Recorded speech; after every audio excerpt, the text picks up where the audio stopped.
Hello dear students, आपका हमारे YouTube channel all in one पर फिर से एक बार स्वागत है। जैसा कि हम फिजिक्स के अंदर बेसिक फंडामेंटल टूल्स की एक सीरीज चला रहे थे, जिसमें हमने एक दो टॉपिक कवर भी किए, जैसे कि कोण को रेडियन से डिग्री में चेंज करना है या डिग्री से रेडियन में चेंज करना है। उसके बाद हमने पढ़ा था कि ट्रिग्नोमेट्री जो फंक्शंस होते हैं उनकी वैल्यू निकालना। ये दोनों हम टूल्स बोले या फिर टॉपिक बोले वो हम कंप्लीट कर चुके थे। आज हम एक नया टॉपिक या फिर नया टूल स्टार्ट करने वाले हैं, जिसका नाम क्या होगा? स्ट्रेट लाइन, सरल रेखा। बेसिक फंडामेंटल्स टूल, जिसको हम बोलते हैं हिंदी में सरल रेखा और इंग्लिश में क्या बोलते हैं?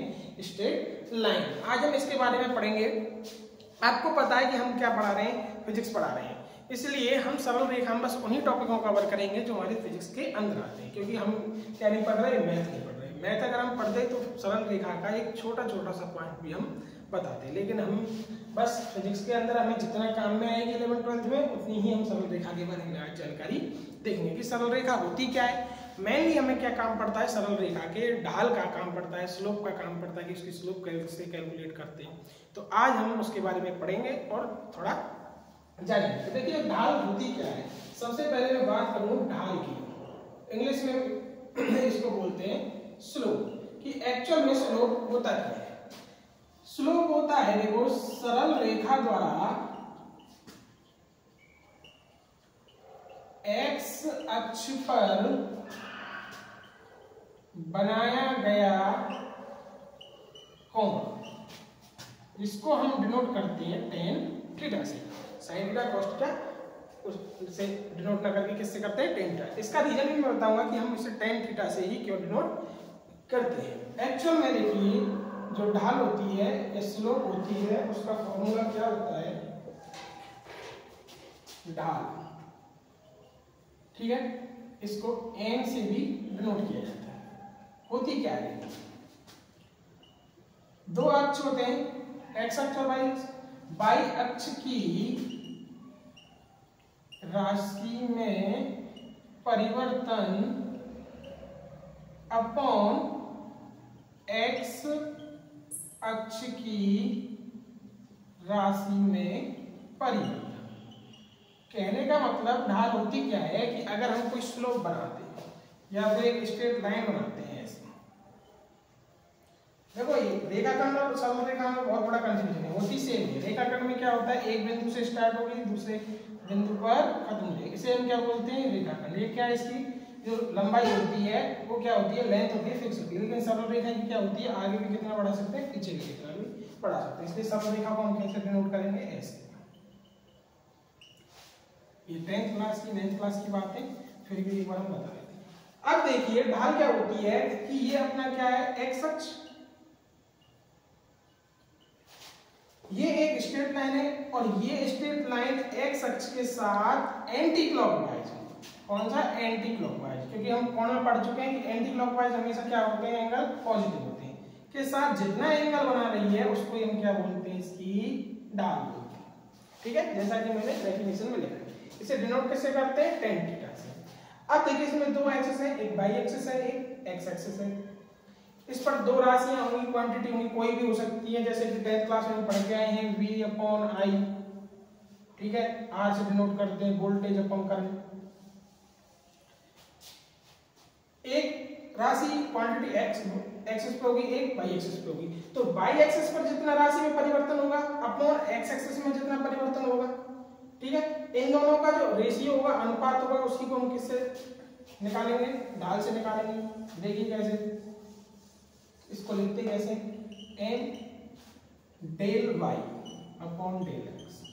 डेल का मतलब ही क्या होता है? परिवर्तन, ठीक है। इस डेल का मतलब क्या होता है? परिवर्तन। कि y एक्सिस पर कितना परिवर्तन है? x एक्सिस पे। इसको हम ऐसे भी लिख सकते हैं y2 minus y1 upon x2 minus x1, या फिर ऐसे भी लिख सकते हैं x y1 minus y2 upon x1 minus x2। Graph से डिनोट करें तो ग्राफ से डिनोट करेंगे तो देखिए कैसे रहेगा।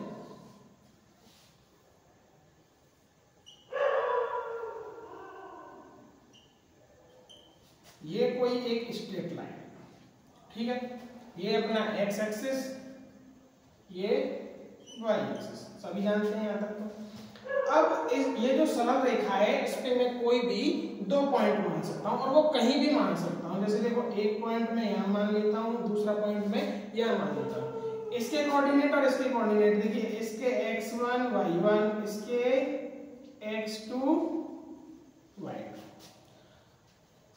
तो ये फॉर्मूला कहां से आया? देखो, y2 minus y1 upon x2 minus x1, या फिर इनको जस्ट उल्टा भी ले सकते हैं, y1 minus y2, x1 minus x2, ये दोनों ही सही होंगे, बात एक ही है। अब देखिए हम निकालते कैसे, कि जैसे मैंने बताया कि tan थीटा हम क्यों यूज करते हैं। देखिए, अगर मैं इसे डॉट डॉट से लिखूं तो देखो ये क्या होगी, x1 होगी,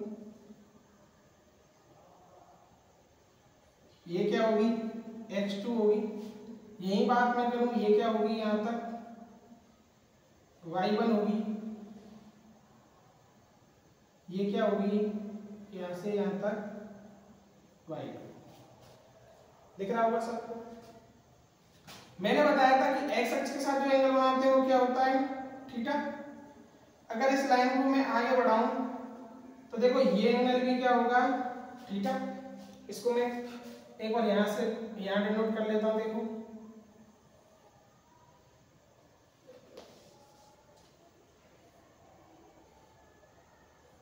यहां ड्रॉ कर लेता हूं, देखो ये थीटा हो गया।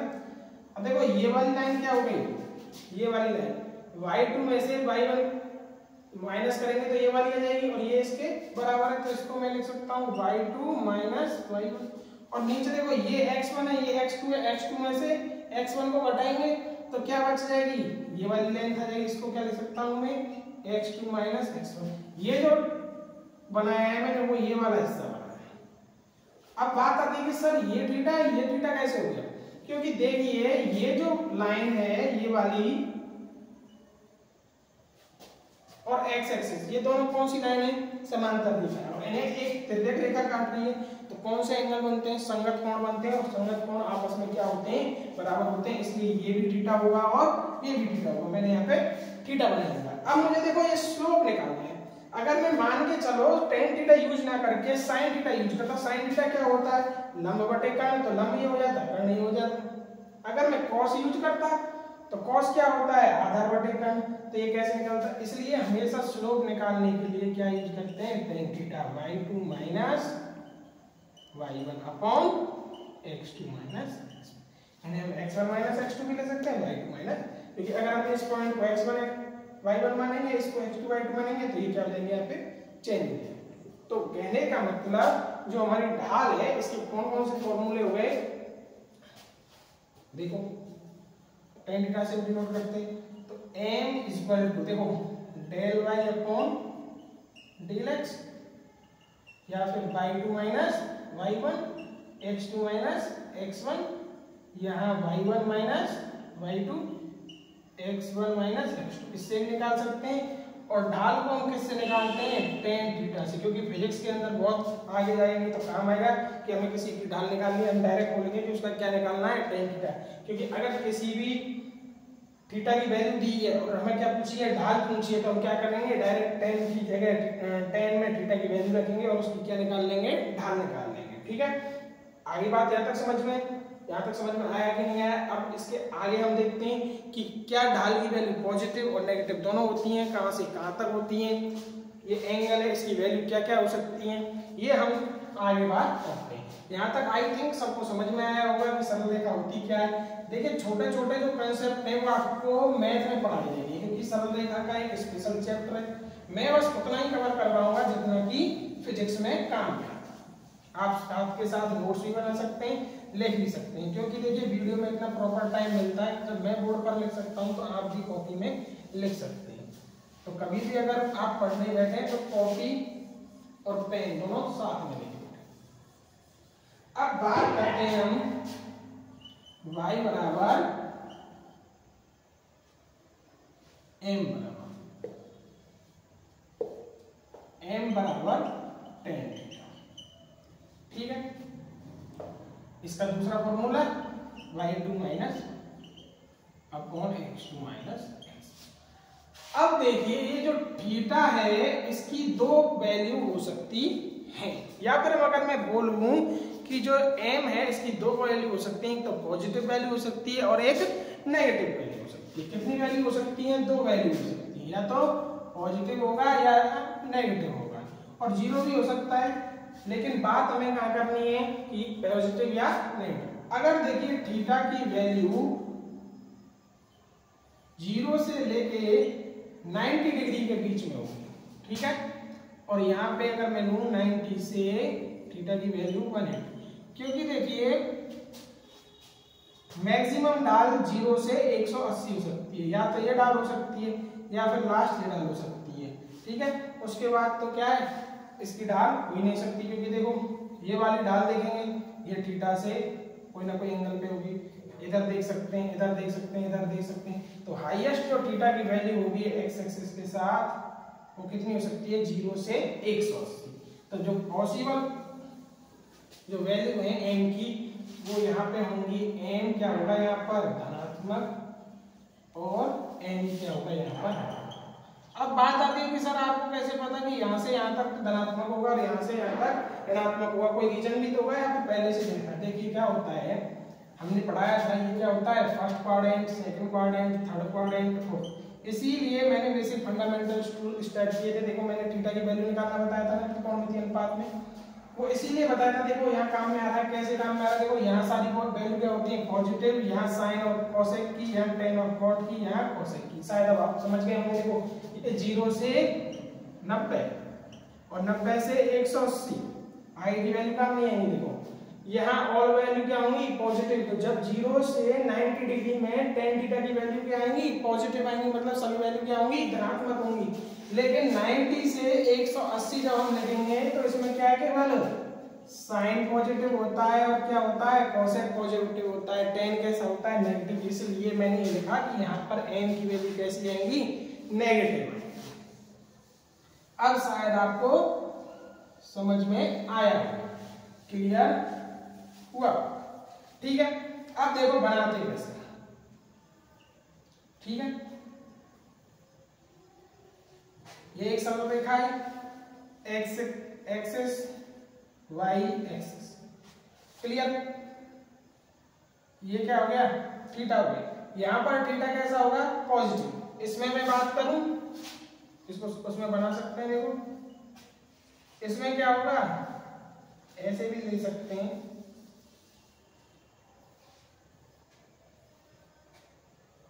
यहाँ क्या होगा?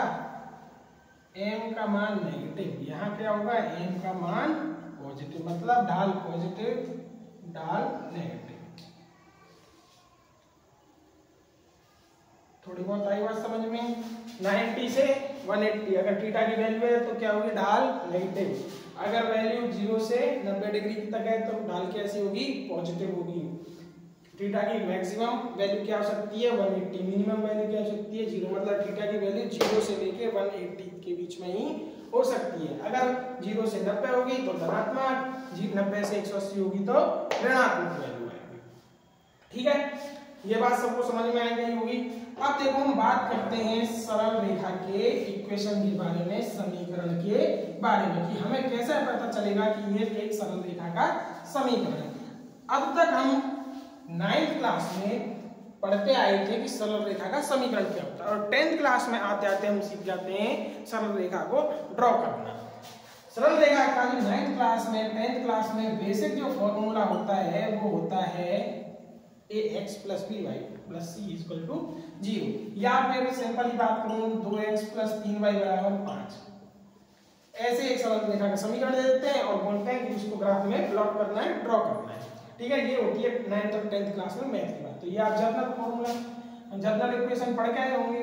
लेकिन हम अब फिजिक्स पढ़ रहे हैं, क्लास 11th में आ गए, थोड़े से बड़े हो गए, तो इस इक्वेशन से काम नहीं चलेगा। अब हमारे जो फिजिक्स में काम आएगी इक्वेशन, उसको हम देखेंगे। लेकिन ये ऐसा नहीं है कि ये इक्वेशन गलत है, ये इक्वेशन भी एकदम राइट है, लेकिन हमारे जो काम में आएगी फिजिक्स में वो हम देखेंगे। देखिए क्या आती है,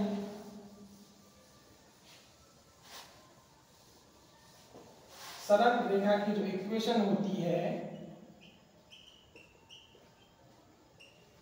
का समीकरण, इक्वेशन ऑफ स्ट्रेट लाइन। ठीक है, होती क्या है, y equal to m x plus C.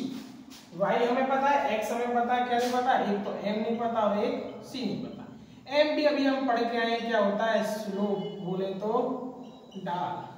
c क्या होता है, y अक्ष पर या y अंतःखंड। सीधी सीधी सी बात करें तो y अंतःखंड, y इंटरसेक्ट इंग्लिश में, और y अंतःखंड नाम ही पहली बार सुना है, मैंने समझ में ही नहीं आता। तो देखो क्या होता है y अंतःखंड कि y अक्ष पर सरल रेखा द्वारा काटे गए बिंदु की मूल बिंदु से दूरी। मतलब देखिए, चेंज कर देता हूं एक सेकेंड। जैसे कि देखिए ये ग्राफ बनाया मैंने, ठीक है, इस पे मैंने एक सरल रेखा ड्रॉ की, क्लियर, ये y डैश, ये x डैश, ये x, ठीक है। अब देखिए ये क्या हो गया, x अक्ष के साथ थीटा हो गया, यहां बना सकते हैं, यहां बना सकते हो, आगे बना सकते हो, बात यही है। अब देखिए ये सरल रेखा है y अक्ष पर इस बिंदु पर काट रही है, तो ये मूल बिंदु से जितनी दूरी पर होगा ये क्या हो जाएगा, वैल्यू c की हो जाएगी। 1 पर हो सकता है, 2 पर हो सकता है, 3 पर हो सकता है, 4 पर हो सकता है, पॉजिटिव हो सकता है, नेगेटिव हो सकता है।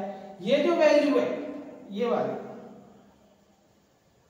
ये वैल्यू किसकी होगी, c की। यही क्या होता है y अंतःखंड, कि y अक्ष पर सरल रेखा द्वारा काटे गए बिंदु की मूल बिंदु से, मूल बिंदु क्या होता है 0 0, जहां पर x और y अक्ष दोनों मिलते हैं उसको क्या बोलते हैं, मूल बिंदु की जो दूरी होती है उसको हम क्या बोलते हैं, y अंतःखंड, और वो वैल्यू क्या होती है, c होती है। अब देखिए अगर हमें दे दी जाए कोई इक्वेशन और हमें बोला जाए कि इसका ग्राफ ड्रॉ करो, जैसे y इक्वल टू दे दिया जाए 2x प्लस 3, तो इसका मतलब क्या होगा, देखो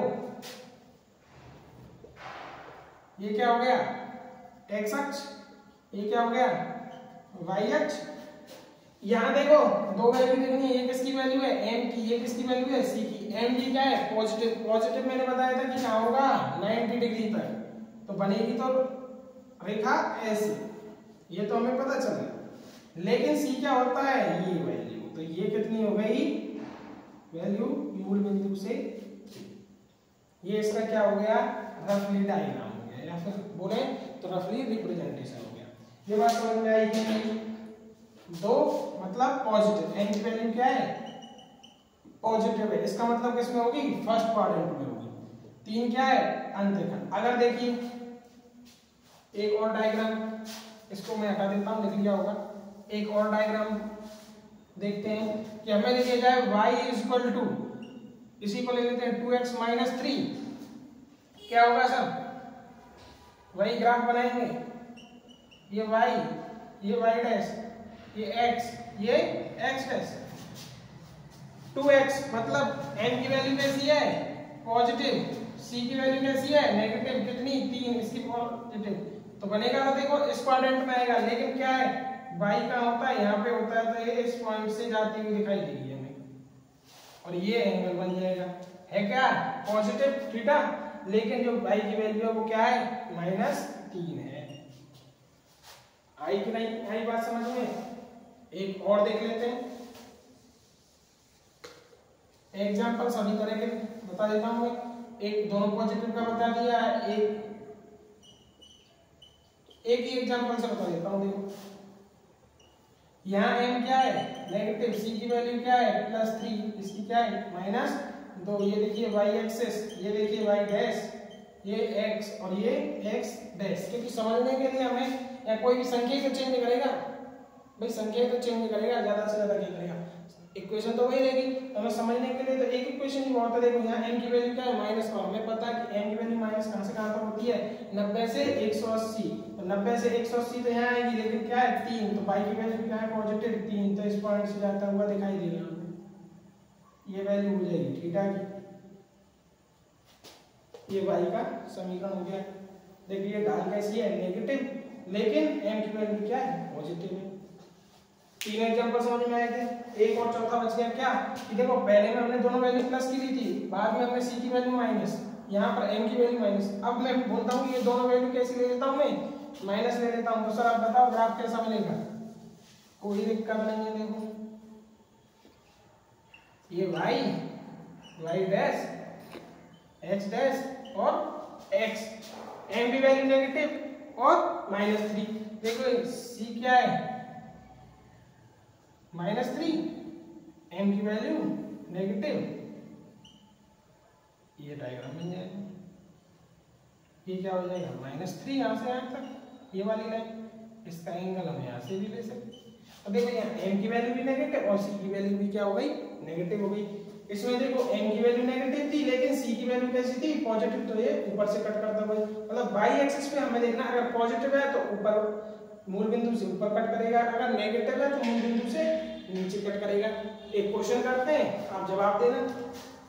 देखिए नीट जेईई में कैसे क्वेश्चन आते हैं, सरल रेखा के ऊपर। फिजिक्स में कहाँ पड़ जाते हैं। एक क्वेश्चन देता हूं मैं, सिंपल क्वेश्चन कि y = 5x - 6 का सही निरूपण है।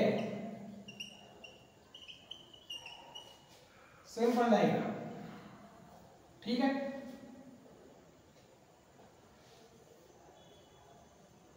मैं इस पर पॉइंट भी नहीं शो करूंगा कि ये 6 है। सिंपल देखो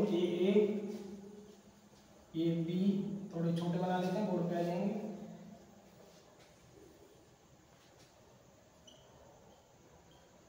ये y dash y x dash, c option. ये y डैश x डैश। तीसरा बनाएं y डैश x डैश।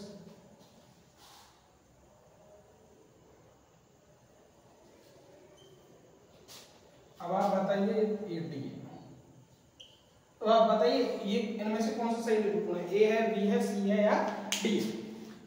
बात करते हैं, देखो चलो सॉल्व करते हैं। y = क्या दे रखा है, 5y - 6।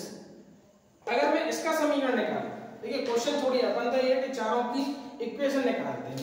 इसमें क्या होगा, y = वैल्यू अपन को ये लेनी है, m की वैल्यू 5 लेनी है, प्लस माइनस देखेंगे, और c की वैल्यू क्या लेनी है, 6 लेनी है। प्लस माइनस हम डाल के हिसाब से करेंगे। देखिए इसमें y की वैल्यू क्या है, प्लस है, और m की वैल्यू भी क्या है, प्लस है। तो इसका समीकरण क्या हो जाएगा, ये होगा सर। क्योंकि यहाँ पे देखो 5 भी क्या है, m पॉजिटिव है, फर्स्ट क्वाड्रेंट में आ रहा है, और 6 क्या है, ये भी पॉजिटिव है। इसमें देखिए फर्स्ट क्वाड्रेंट में क्यों आ रहा है, क्योंकि थीटा की वैल्यू 90 से कम है। तो यहाँ पर देखो m की वैल्यू भी पॉजिटिव, और हमें दिख रहा है कि y की वैल्यू पॉजिटिव है, क्योंकि यहाँ पे +6 पे काटा। दूसरे की बात करते हैं, इसमें देखते हैं y = क्या होगा।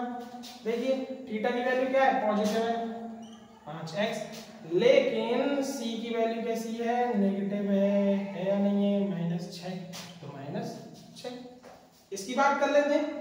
देखिए यहाँ क्या आएगा, ये किसको डिनोट कर रहा है, y = m की वैल्यू क्या है, नेगेटिव है, 5x है, क्योंकि इसका जो एंगल है वो क्या है, 90 से ज्यादा है, तो इसलिए माइनस। मैंने आपको बताया यहाँ भी y ने क्या काट रहा है, माइनस से काट रहा है।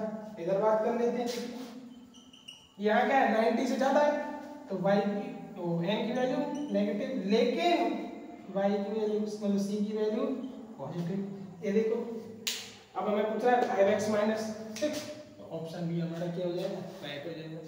कोई भी पूछता तो देखो दोनों प्लस में होते ये होता, एक प्लस में एक माइनस में होता ये होता, दोनों माइनस में होते ये होता, m अगर माइनस में c प्लस में होता तो अपना ये होता। ये क्या है, नेट जेईई में पूछे जाते हैं कई बार, 11th-12th में कई बार एमसीक्यू क्वेश्चन में भी दिए जाते हैं। नहीं भी दिए जाए तो हमें आना चाहिए कि सरल रेखा को हम कैसे डिनोट करते हैं ग्राफ पर, क्योंकि हमें यहाँ पर ऐसा नहीं है कि ग्राफ में डिनोट करके बताना है, हमें बस सिंपल ही बताना है कि इनमें से कौन सा डायग्राम सही होगा, सही होगा, ये सही होगा, ये सही होगा, या फिर ये सही होगा। 4 ऑप्शन देगा। अब आपको पता है कि दोनों पॉजिटिव, तो डायग्राम ऐसा बनेगा। एक डायग्राम और देखता है, आई थिंक समझ में आ गया होगा कि सर हमने तो कभी कभी सरल रेखा का जो डायग्राम है सरल रेखा में ऐसे देखिए, एक बार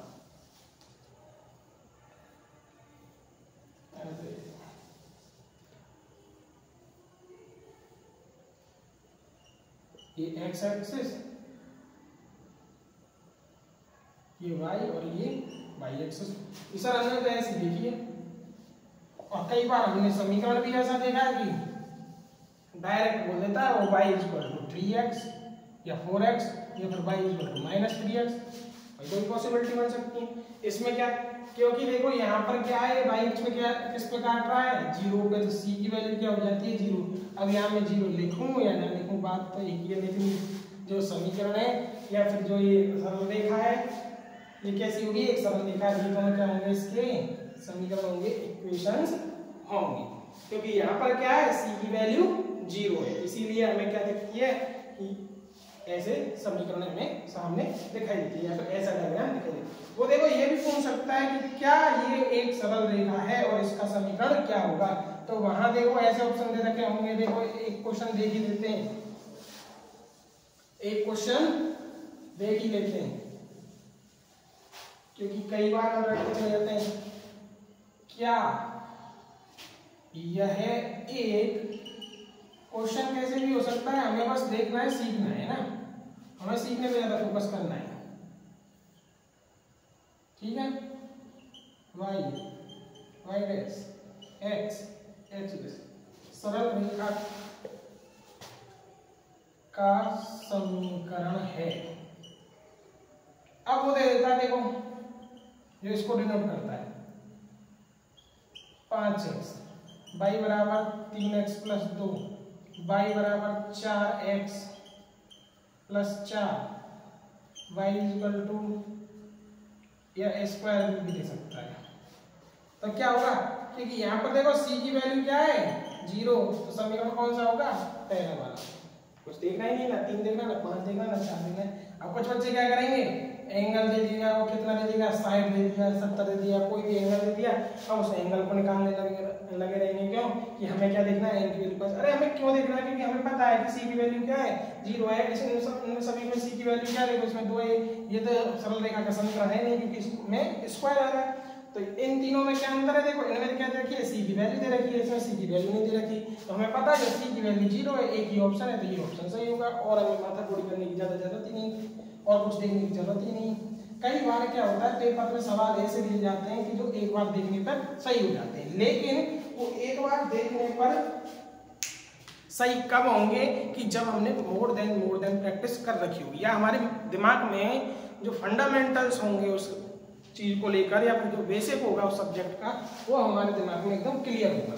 और उसी को क्लियर करवाने के लिए मैंने सबसे पहले बेसिक फंडामेंटल्स टूल्स की जो सीरीज है वो स्टार्ट की है, जिससे कि आपके जो बेसिक है वो एकदम सटीक और सही होने चाहिए। जिससे कि कई बार क्या होता है कि बच्चे तैयारी करने चले जाते हैं, पता नहीं होता, लेकिन जब हम इन बेसिक फंडामेंटल टूल्स की सीरीज को पढ़ लेंगे, समझ लेंगे, तो हमें ये छोटी छोटी जो चीजें हैं वो हमें देख के समझ में आने लगेंगी कि सरल रेखा का समीकरण क्या होता है, ट्रिग्नोमेट्री जो फंक्शन होते हैं उनकी वैल्यू कैसे निकालते हैं, डिग्री को रेडियन से, रेडियन को डिग्री से कैसे चेंज करते हैं।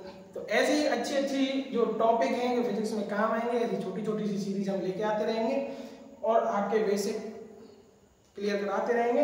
अगर आपको इसमें कोई भी दिक्कत हो, सरल रेखा मेरी तरफ से कंप्लीट हो गया है। इन दो क्वेश्चंस अगर हम करना चाहेंगे तो हम नेक्स्ट वीडियो में करा भी देंगे, नहीं करना चाहेंगे समझ में आ गया तो आप घर पे भी प्रैक्टिस कर सकते हैं, किसी बुक से कर सकते हैं। फिर भी कोई दिक्कत है तो हमें कमेंट में बता सकते हैं। तो मैं क्या चाहता हूँ कि ऐसी छोटी छोटी सीरीज की 8-10 वीडियोज आपके लिए डाल दूँ, जिससे कि आपके जो बेसिक कंसेप्ट हैं कम से कम वो क्लियर हो, जिससे कि हम अपना चैप्टर स्टार्ट कर सकें।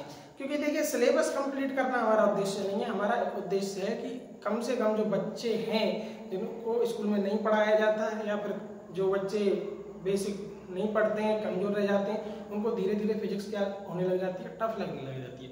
तो ऐसे बेसिक फंडामेंटल्स टूल्स की सीरीज वो देखेंगे तो उनके सारे बेसिक्स क्लियर हो जाएंगे।